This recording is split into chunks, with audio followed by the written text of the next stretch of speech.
Deus também nos ensina, lá no Antigo Testamento, o maior representante de Deus, a maior autoridade no Antigo Testamento é Moisés.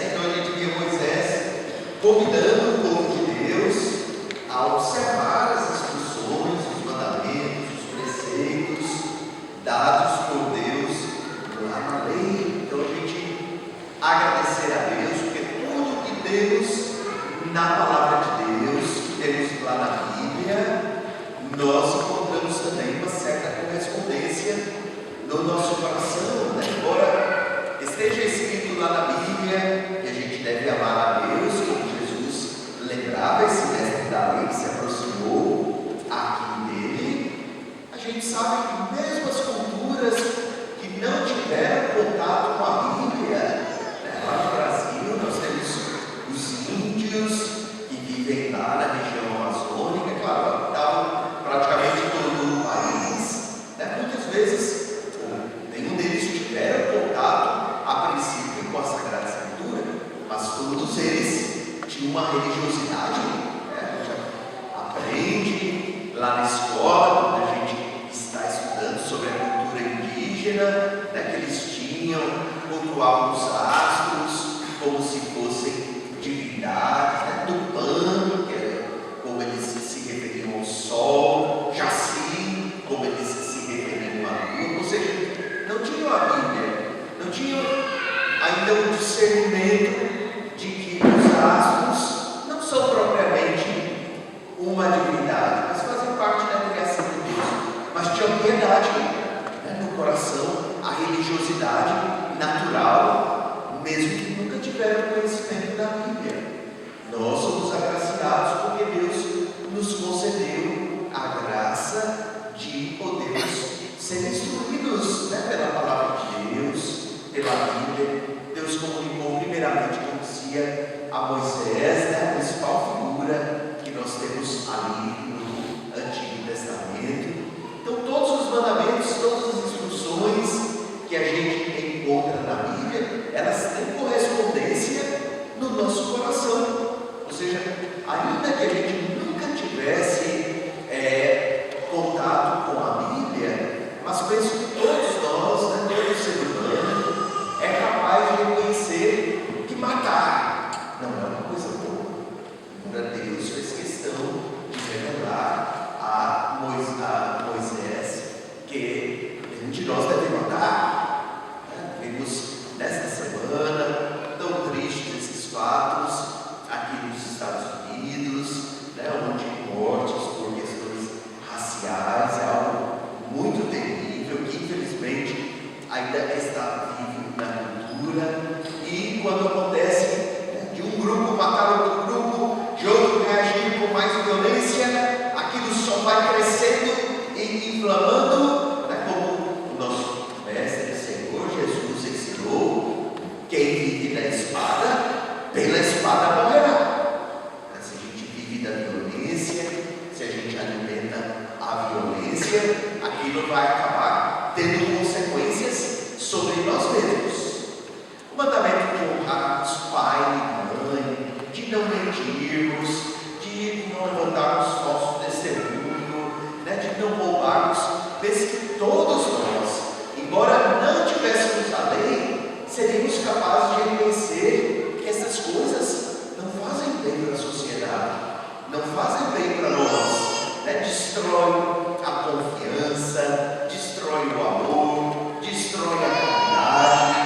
Então, embora Moisés, né, tenha com toda a caridade pedir ao povo de Deus hoje que observemos, né, os mandamentos de Deus, os seus preceitos, ele ainda fala, né, como Jesus, sempre tão amoroso, né, a Bíblia fala que nunca existiu um homem mais humilde do que Moisés.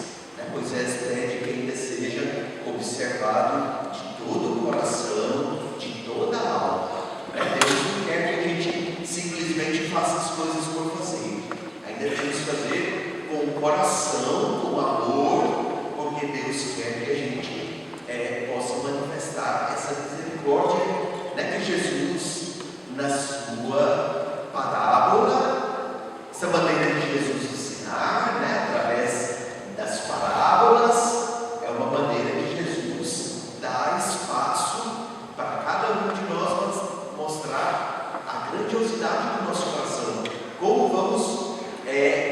receber a lei de Deus.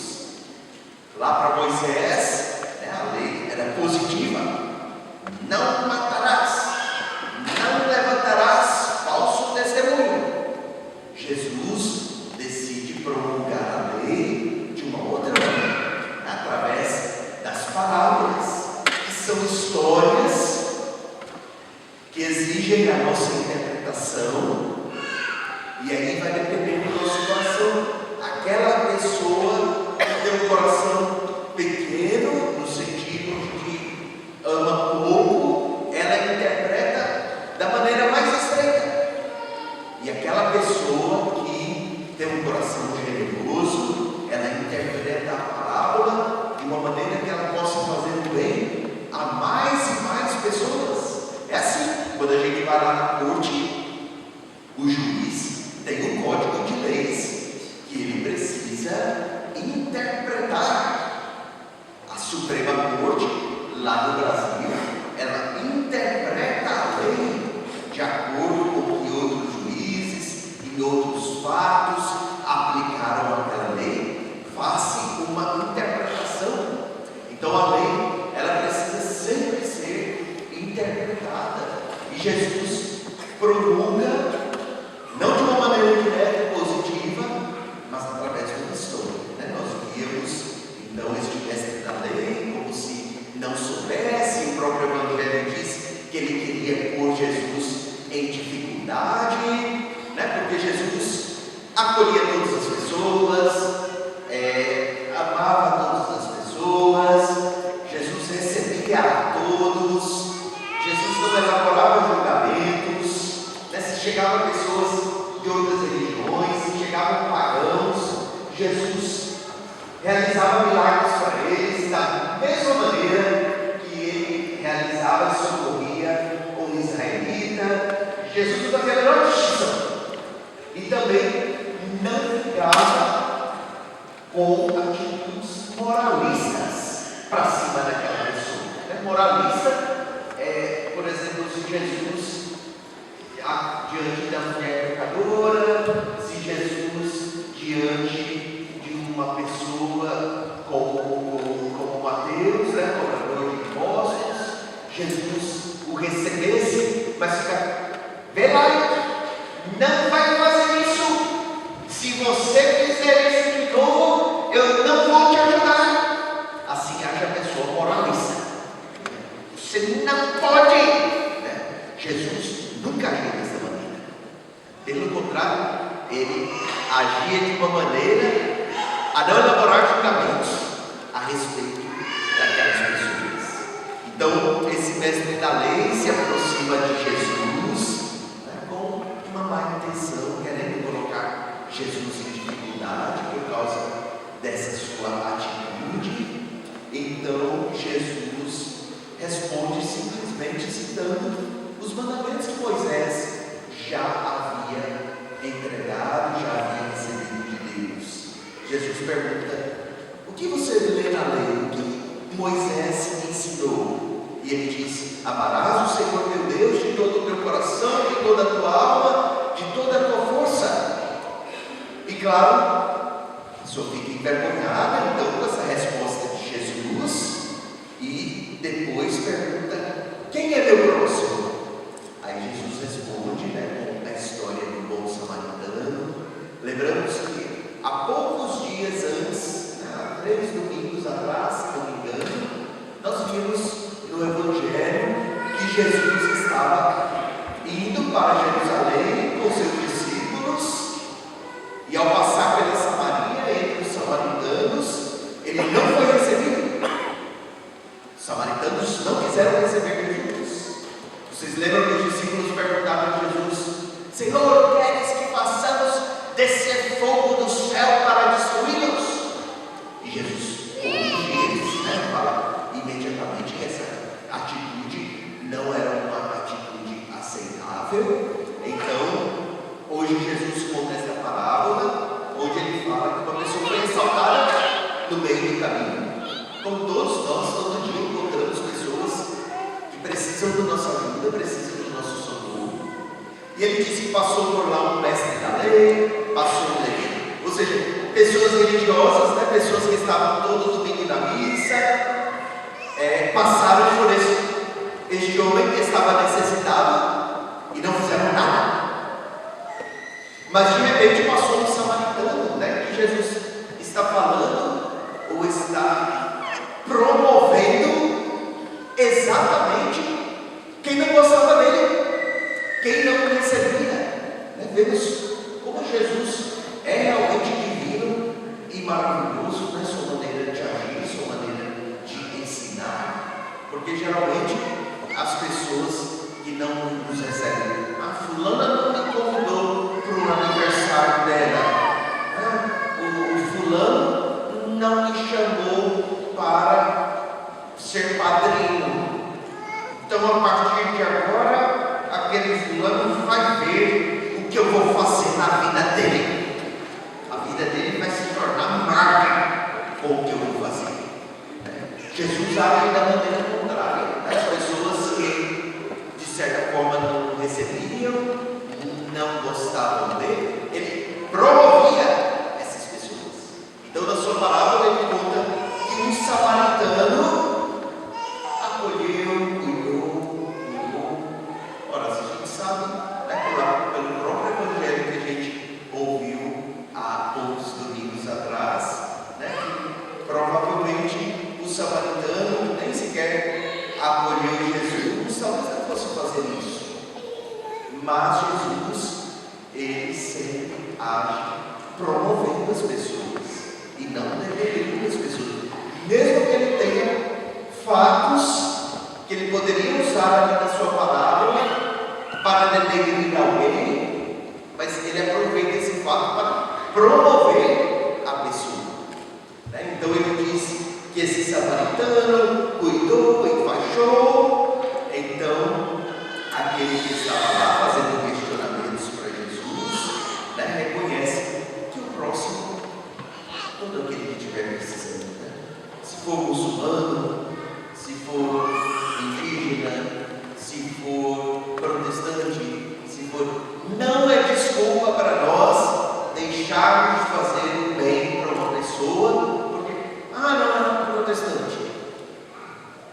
Segundo a palavra de Jesus, mais um motivo para a gente atender, para a gente socorrer, para a gente procurar ajudar. Não é desculpa, segundo o Evangelho, você dizer a Deus e deixou de socorrer uma pessoa porque era muçulmano. Mais um motivo, né, para você poder ajudar e socorrer. Então a parábola ela deve ser aplicada em cada episódio da nossa vida.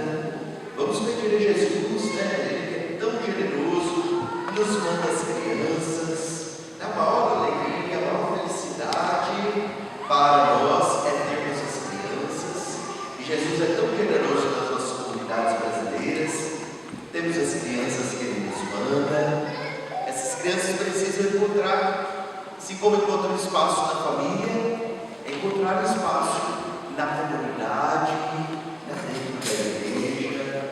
É preciso todos nós, né, abramos espaço para as crianças dentro da igreja. Há um espaço do presbitério que pertence às crianças, né, que é os coroinhas. A gente precisa de crianças servindo, é um direito das crianças da comunidade servir, mas os adultos da comunidade precisam ajudar, né? Porque a criança, ela não vai para a escola sozinha, a criança não vem para a catequese sozinha, né? Os que trabalham na pastoral da juventude dependem dos pais, muitas vezes tragam os jovens, porque o jovem ainda não dirige, então dá um pouquinho mais de trabalho? Dá, claro que dá, mas é algo muito recompensador e é o nosso dever ajudar, trabalhar para inserirmos as crianças nas nossas atividades. Claro que é o nosso dever, né? Um dia Jesus vai perguntar a todos nós, não só aos pais do Jaime, aos pais do Andrew, o que foi feito deles. E todos nós vamos ter que não quis ajudar você em Paulinha porque dá muito trabalho, fica conversando, tem que trazer nos ensaios.